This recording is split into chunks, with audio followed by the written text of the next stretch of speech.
읽겠습니다. 오늘 말씀은 마태복음 9장 19절에서 22절 말씀입니다. 제가 가진 성경 신약 13쪽쯤에 있습니다.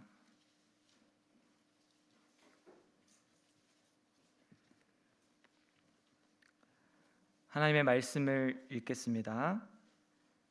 예수께서 일어나 따라가심에 제자들도 가더니 12해 동안이나 혈루증으로 앓는 여자가 예수의 뒤로 와서 그 겉옷가를 만지니 이는 제 마음에 그 겉옷만 만져도 구원을 받겠다 함이라.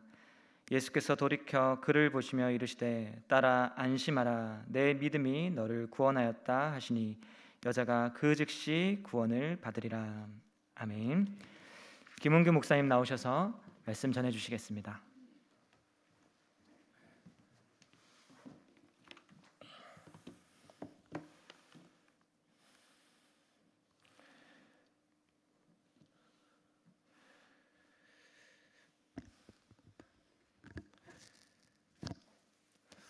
성도님들 반갑습니다. 오랜만에 또 뵈어서 너무 좋고 또 특별히 이렇게 말씀으로 교제할 수 있도록 허락해 주신 또 이상철 담임 목사님과 또 당회에 잠시만요. 깊은 감사를 드립니다. 또 아울러 지난 7년 동안 공부하고 또 생활할 수 있도록 물심양면으로 보여주신 사랑에 이 자리를 빌어서 감사를 드립니다. 제가 분에 넘치는 사랑 덕분에 정말 부족함 없이 공부하고 또 생활하다가 또 현지에 있는 한인교회 청빙을 받아서 성막교회에서 받은 이 사랑으로 또 목회를 하고 있습니다. 이 자리를 빌어서 다시 한번 감사를 드립니다. 오늘 우리가 함께 읽은 이 말씀으로 언택트를 넘어 컨택트로라는 제목으로 하나님의 말씀을 증거하도록 하겠습니다. 이제 우리는 길고 길었던 이 코로나 바이러스 대유행의 끝자락에 서 있는 것 같습니다. 이제 각 나라마다 규제를 또 풀면서 코로나 이전의 삶으로 돌아갈 수 있도록 각자 준비를 하고 있죠. 코로나 이전의 삶과 또 이후의 삶을 우리가 좀 비교해 보면은 우리의 삶의 패턴이 조금 이제 바뀌었다는 것을 알 수가 있습니다. 많은 이 전문가들이 코로나 이후에 인류의 삶의 패턴이 이 언택트의 삶, 그러니까 비접촉, 그러니까 비대면의 삶의 방식으로 전환이 되었다고 말을 많이 합니다. 그래서 이제는 사람들끼리 직접 만나고 또 대면하면서 어떤 일을 하는 것보다는 접촉을 최소화하면서 사람들과 만나고 교제하는 형태로 바뀌었다는 것이죠. 그런데 2000년 전에 우리 예수님께서 이 땅에 계실 때에도 이런 언택트의 비접촉의 비대면의 삶을 살아가야만 하는 한 여인이 있었다는 것을 알고 계십니까? 바로 오늘 본문에서 등장하는 이 여인입니다. 병행 구절인 이 마가복음 5장 26절에 보면은 이 여인은 이 병을 고치기 위해서 많은 의원들도 만나고 그것 때문에 재산도 많이 탕진했다고 합니다. 이 여인이 가지고 있던 질병은 혈류병이라는 질병인데요. 12년 동안이나 이 혈류병을 앓고 있었다고 성경은 우리에게 말을 해줍니다. 그러던 중에 어느 날 예수님의 소식을 들었습니다. 그리고 마침 예수님이 이 근처를 지나간다는 이야기를 들었습니다. 그 여인의 마음속에 이런 마음이 생겼습니다. 내가 그 예수님의 옷자락만 만져도 나을 수 있을 것 같다. 그리고 정말로 그 여인은 예수님이 지나갈 때에 그 옷가를 만짐으로 그 병이 낫게 되었다고 오늘 말씀에서는 이야기하고 있습니다. 오늘 이 말씀을 통해서 두 가지 정도로 두 가지 포인트로 말씀을 좀 드리고 싶은데요. 첫 번째로는 이 여인이 어떠한 믿음으로 그 예수님의 옷가를 만졌는가 하는 것입니다. 그리고 두 번째로는 그녀가 예수님의 그 옷자락을 만진 그 행위가 도대체 어떤 의미가 있는지를 살펴보므로 오늘 우리에게 주시는 하나님의 말씀을 듣도록 하겠습니다. 목이 좀 타네요.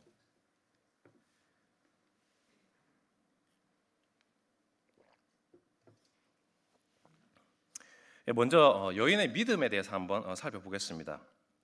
이 여인은 좀 전에 말씀드렸듯이 어쩔 수 없이 언택트, 그러니까 격리 생활을 비대면, 비접촉의 생활을 하고 있었다고 말씀을 드렸습니다. 조금 더 이 여인이 어떤 삶을 살았는지 조금 살펴보려고 하는데요. 방금 말씀드렸지만 이 여인은 혈류병이라는 병을 12년 동안 앓고 있었습니다. 혈류병은 여성에게 생기는 병으로 하혈을 비정기적으로 하는 병입니다. 그런데 이 이스라엘 사회에서 이 혈류병이라고 하는 것은 부정한 질병입니다. 여기서 이제 부정하다고 하는 것은 단지 더럽다 이런 의미가 아닙니다. 오히려 어떤 상태에 있다라는 의미죠. 우리가 구약 성경을 좀 보시면 특히 이제 레위기 이런 데 보시면은 이스라엘 백성의 생활의 양식에는 사람이나 짐승이나 어떤 물건이 이 세 가지 상태에 세 가지 종류의 상태로 규정하고 있다는 것을 우리가 알 수가 있습니다. 첫 번째로는 정한 상태고요. 두 번째로는 부정한 상태입니다. 부정한 상태. 그리고 세 번째로는 거룩한 상태입니다. 이 정하다고 하는 것은 일상적인 상태입니다. 정상적이고 일상적으로 생활할 수 있는 그러한 상태. 근데 부정하다라는 말은 이런 정한 상태에서 뭔가 문제가 생겨서 일상적이지 않은 상태, 그러니까 정상적이지 않은 어떤 상태를 뜻합니다. 그래서 이 부정한 사람이나 물건들은 제사나 씻는 예식을 통해서 정한 상태가 되어야지 합니다. 그래야 일상적으로 이 생활이 가능하고 일상적으로 사용이 가능을 합니다. 그리고 일반적으로 이 부정한 것이 정한 것에 닿으면은 이 정한 것은 부정해집니다. 그래서 보통 이 부정하게 된 사람은 일정 기간 이 격리를 시킵니다. 격리를 시켜서 그리고 정결하게 하는仪式을 통해서 정상적으로 되었을 때 다시 사회로 돌아올 수 있도록 만듭니다. 그래서 다른 사람들과 언택트하도록, 그러니까 비접촉하도록 우리가 코로나 시대 때 많이 경험한 것처럼 또 격리를 하도록 이렇게 되어 있었습니다. 그리고 마지막으로 이 거룩한 상태라고 하는 것은 정한 상태에 있는 사람이나 물건이 하나님께 바쳐질 때 거룩한 상태라고 이야기를 합니다. 예를 들면은 우리가 잘 아는 성전과 성전에서의 제사의 도구나 그릇 그리고 제사장들 모두 거룩하다라고 이야기를 하죠. 왜 그렇습니까? 하나님께 드림이 되어서 하나님의 것이기 때문에 거룩하다라고 이야기를 합니다. 그래서 이 거룩한 것들은 일상생활에서 함부로 사용할 수가 없는 것이죠. 특별히 레위기 15장 25절에서 30절까지 말씀을 보시면은 오늘 본문에서 나온 이 여인과 같이 혈루증을 앓고 있는 여인에 대해서 어떻게 다루어야 되는지를 이야기를 해줍니다. 26절에 보시면 부정을 유치하는 모든 날 동안 부정하다라고 이야기를 합니다. 그리고 병이 있는 동안에는 계속 부정하다라는 뜻이죠. 그리고 그 병이 있는 동안에는 그 환자가 접촉한 침대나 의자나 그릇까지 다 부정하다 이렇게 되어 있습니다. 그래서 어떤 사람, 일상적인 삶을 사는 사람이 이 병자가 앉은 의자에 앉거나 이 병자가 앉았던 침대에 눕거나 이 병자가 썼던 그릇에 닿게 되면은 그 사람도 부정하게 됩니다. 그래서 정결 의식을 한 후에 다시 일상적인 삶으로 돌아올 수 있습니다. 정결 의식은 29절에서 30절에서 나오는 것처럼 레위기 15장입니다. 15장 29절에서 30절에 나오는 것처럼 그 환자로 인해서 부정하게 된 사람은 그 옷을 빨고 그리고 몸을 씻고 저녁까지 부정하다 이렇게 이야기를 합니다. 이스라엘 사람들은 저녁에서 저녁까지가 하루이기 때문에 하루 동안 이 격리를 해야 된다는 뜻이죠. 그리고 그 환자는 7일 동안 이 병을 앓고 있는 사람은 7일 동안 격리를 하고 또 병이 다 나가면 8일째에 비둘기를 가지고 가서 제사장 통해서 제사를 드리고 그렇게 되면은 이제 격리가 해제가 되는 것입니다. 그런데 여러분, 이렇게 이야기를 드릴 이유는 이 여인을 보십시오. 이 여인은 12년 동안 이 병에 걸려 있었습니다. 이 말은 12년 동안 시도 때도 없이 혈류가 생기면 부정하게 되고, 또 시도 때도 없이 일주일 동안 격리 생활을 해야 하는 그러한 생활을 하고 있었다는 것입니다. 이 사람을 만나는 사람은 항상 불안했습니다. 자기도 늘 불안하죠. 다른 사람을 부정하게 만들까 봐.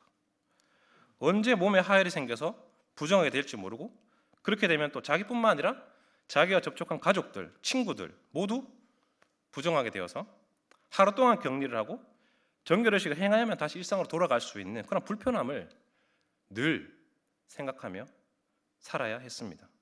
자연히 대인관계가 원만할 수가 없었을 것입니다. 정말로 이 최소한의 접촉만을 하고 살아가고 있었을 것입니다. 언제 자기에게 혈류가 생길지 알 수 없었기 때문에 시시때때로 철저한 격리와 언택트의 삶을, 비대면의 삶을 살아갈 수밖에 없었던 것입니다. 여러분들 중에서도 코로나 때문에 혹시 격리 생활을 해보신 분들이 있으신지 모르겠습니다. 얼마나 불편합니까? 얼마나 또 힘듭니까? 또 확진 받으면 또 어떻습니까? 또 내가 엊그저께 또 누구랑 밥 먹었는데 오늘 말씀 어떡하나 염려도 되고 걱정도 되고, 그러한 삶을 12년 동안 산다고 생각해 보십시오. 얼마나 비참한 삶을 살고 있었을까요?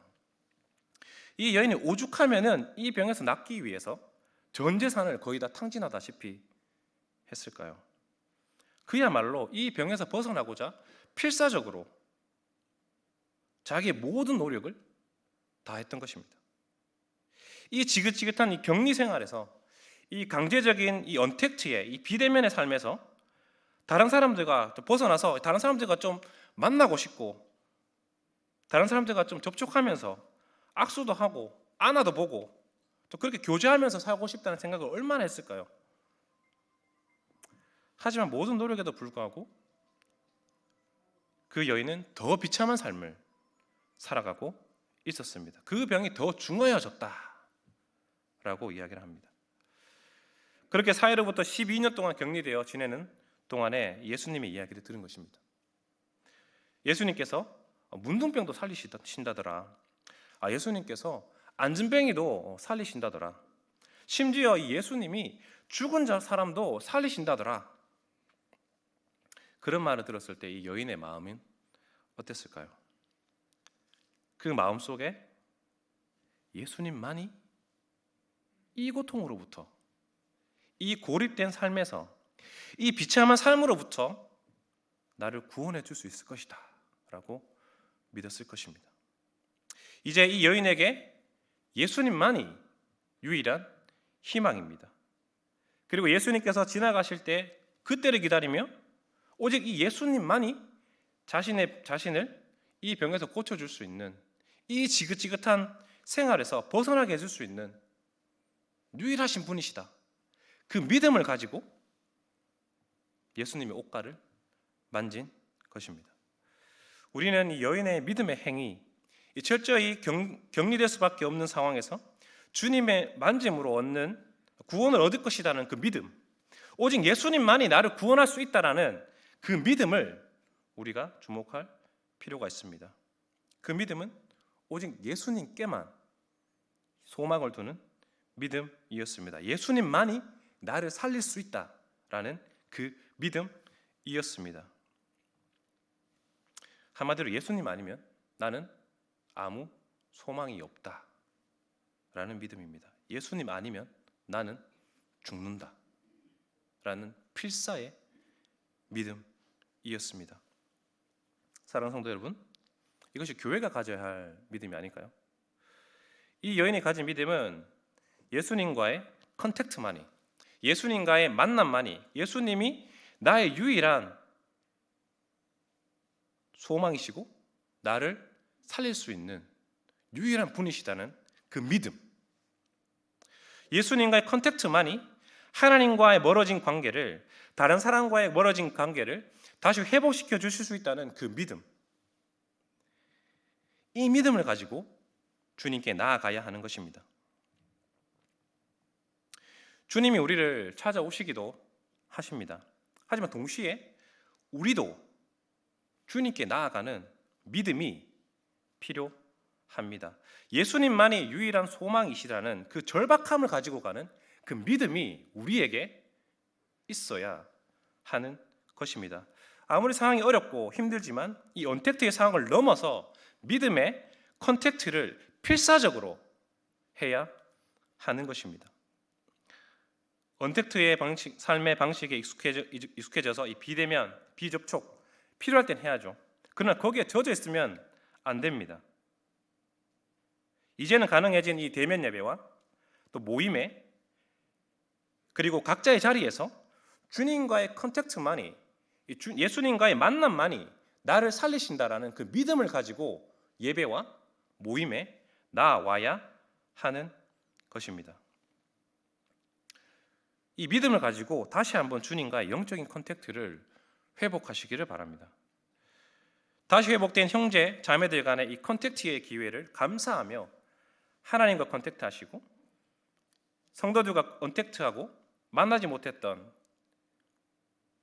접촉하지 못했던, 거리를 두고 살아야만 했던 이전의 삶을 뒤로하고 그것을 넘어서 서로 교제하고 연락하고 접촉하고 만나고 그 모임을 함께 준비해 가면 좋겠습니다. 그 모임에 더욱 힘을 쓰시기를 부탁드립니다. 다음으로 우리가 좀 살펴볼 것은 이 여인이 예수님의 옷을 만진 그 행위입니다. 방금 말씀드렸듯이 이 여인은 혈류증을 가진 여인이죠. 부정한 여인입니다. 그런 여인이 예수님의 옷을 만졌습니다. 자, 그럼 어떤 일이 일어나야 될까요? 어떤 일이 일어나야 되죠? 그렇습니다. 예수님이 부정해져야죠. 성경을 보십시오. 그런 얘기가 있습니까? 없죠.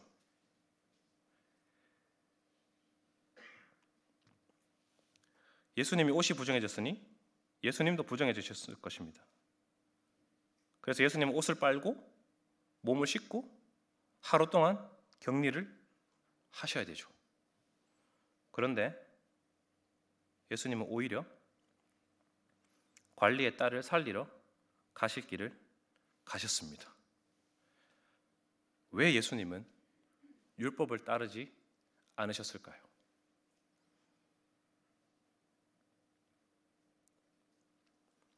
관리의 딸을 살리기 위해서 급하니까 일단은 율법을 잠깐 어기고 나중에 격리생활을 하셨을까요? 이런 질문은 우리의 관심을 이 여인과 또 여인의 믿음에서 예수님께로 옮겨지게 만듭니다. 영국으로 따지면 스포트라이트가 여인에게서 예수님께로 옮겨지게 만듭니다. 예수님의 이러한 모습을 우리는 구약 성경을 가지고 이해할 필요가 있습니다. 구약에서 부정한 것이 닿으면, 정한 것에 닿으면 부정해지지만 딱 한 가지, 부정한 것이 닿아도 부정해지지 않고 오히려 그 부정한 것을 거룩하게 만드는 것이 있습니다. 바로 제단입니다. 출애굽기 29장을 보시면 제사장 위임식에 관한 이야기가 나옵니다. 여러 의식이 나오지만은 출애굽기 29장을 보시면 37절에 이렇게 마지막에 어떤 일을 하냐면은 제단을 거룩하게 만듭니다. 그러면서 하나님이 이렇게 말씀하십니다.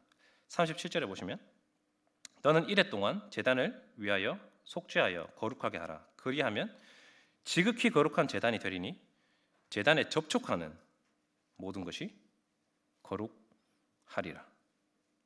앞에서 말씀드린 것처럼 정한 것은 부정한 것에 닿으면 부정해집니다. 그런데 이 지극히 거룩한 제단에 부정한 것이든 정한 것이든 닿으면 거룩해진다고 말씀합니다.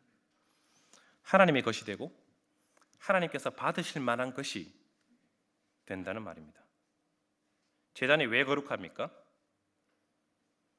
제단을 피와 향유로 거룩하게 했기 때문입니다. 그리고 그곳에서는 항상 제사장이 제물로 제사를 드리며 그 제물의 피로 죄가 사해지기 때문입니다. 죄의 문제가 해결되는 곳이 바로 제단입니다. 죄의 문제가 해결된다는 것은 죄로 인해 발생하는 죽음과 질병의 문제가 해결된다는 말입니다. 이렇게 볼 때 예수님이 왜 율법의 정결의식을 하지 않고 그냥 가셨는지 우리는 이해할 수 있습니다. 예수님은 살아서 움직이시는 지극히 거룩한 제단이셨습니다. 여인을 거룩하게 만드셨습니다. 이러한 사실을 생각하면 오늘 본문은 여인의 믿음뿐만 아니라 제단이신 주님께, 우리 예수님께 관심을 돌리도록 합니다. 주님은 지극히 거룩한 제단으로서 동시에 그곳에서 드려지는 참된 제물로서 또한 당신의 몸을 제물로 바치는 참된 제사장으로서 이 여인과 같은 죄인들을 구원하기 위해서 이 땅에 오셨습니다.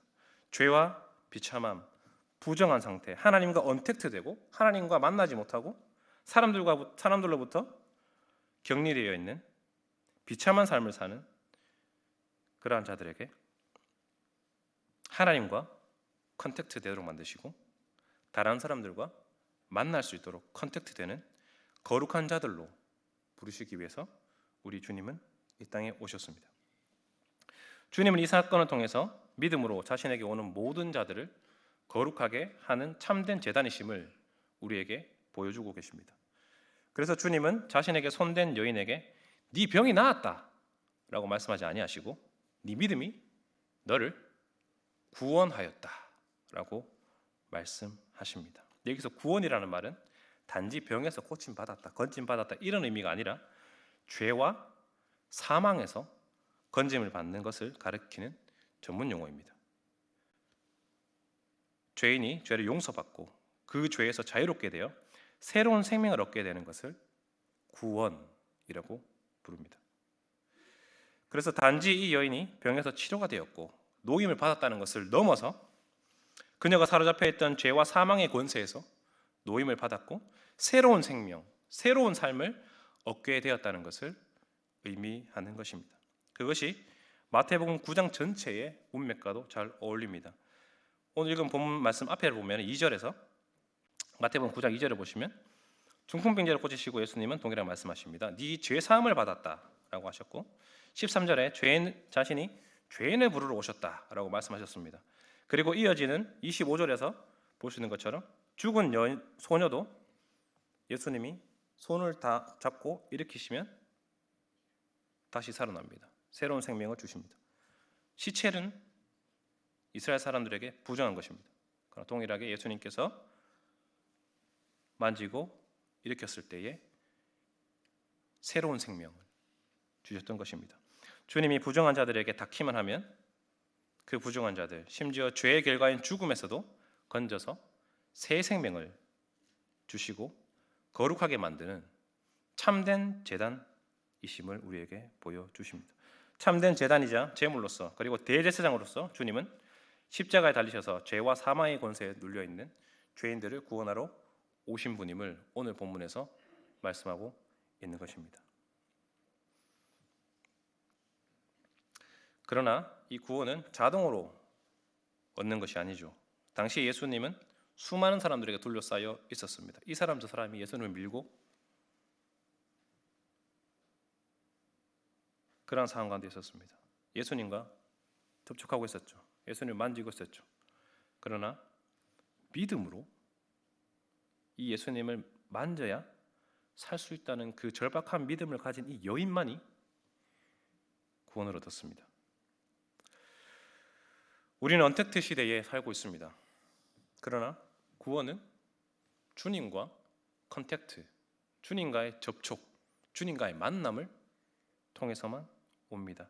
지극히 거룩하신 제단이신 예수님을 만짐으로 그 예수님의 컨택트함으로 거룩함이 옵니다. 그런데 사랑하는 여러분, 우리는 오늘 말씀의 여인처럼 참된 제단이신 예수님을 컨택트할 수가 없습니다. 예수님을 만질 수가 없습니다. 어떻게 해야 될까요?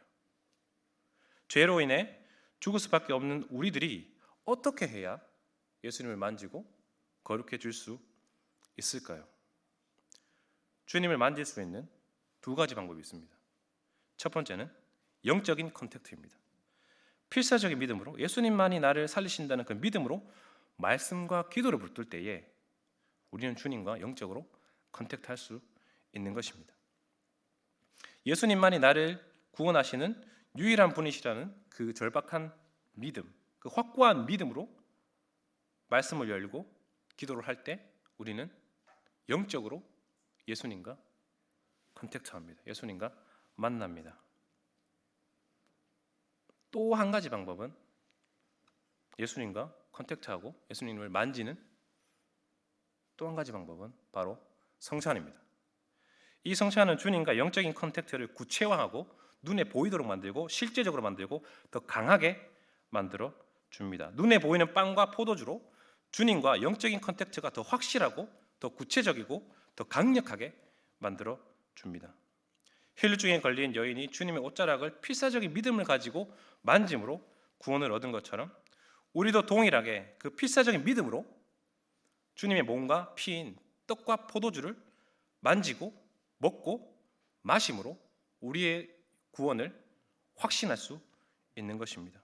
오히려 우리는 이 여인보다 더 확실하고 더 실제적이고 더 자주 주님을 만날 수가 있습니다. 주님을 컨택트할 수 있습니다. 왜냐하면 주님의 몸과 피인 빵과 포도주를 단지 만질 뿐만 아니라 우리는 먹고 마시기 때문입니다. 예수님과 단지 컨택트할 뿐만 아니라 더 강력하고 확실하게 아예 떨어지지도 못하게 연합하게 만드는 것이 바로 이 성찬입니다. 물론 이 연합은 기계적으로 거기에 참석하는 것에 의미를 두지 않습니다. 이 여인이 가졌던 그 믿음, 이 주님만이 나를 구원하신다, 이 성찬을 먹고 마셔야만 내가 살 수 있다라는 그 믿음을 가지고 예수님의 몸과 피를 상징하는 떡과 빵과 포도주를 마실 때에 우리는 주님과 떨어질 수 없는 연합을 경험하게 되는 것입니다. 그래서 우리 주님은 요한복음 6장 53절에서 55절에 이렇게 말씀하십니다. 예수께서 이르시되 내가 진실로 너희에게 이르노니 인자의 살을 먹지 아니하고 인자의 피를 마시지 아니하면 너희 속에 생명이 없느니라.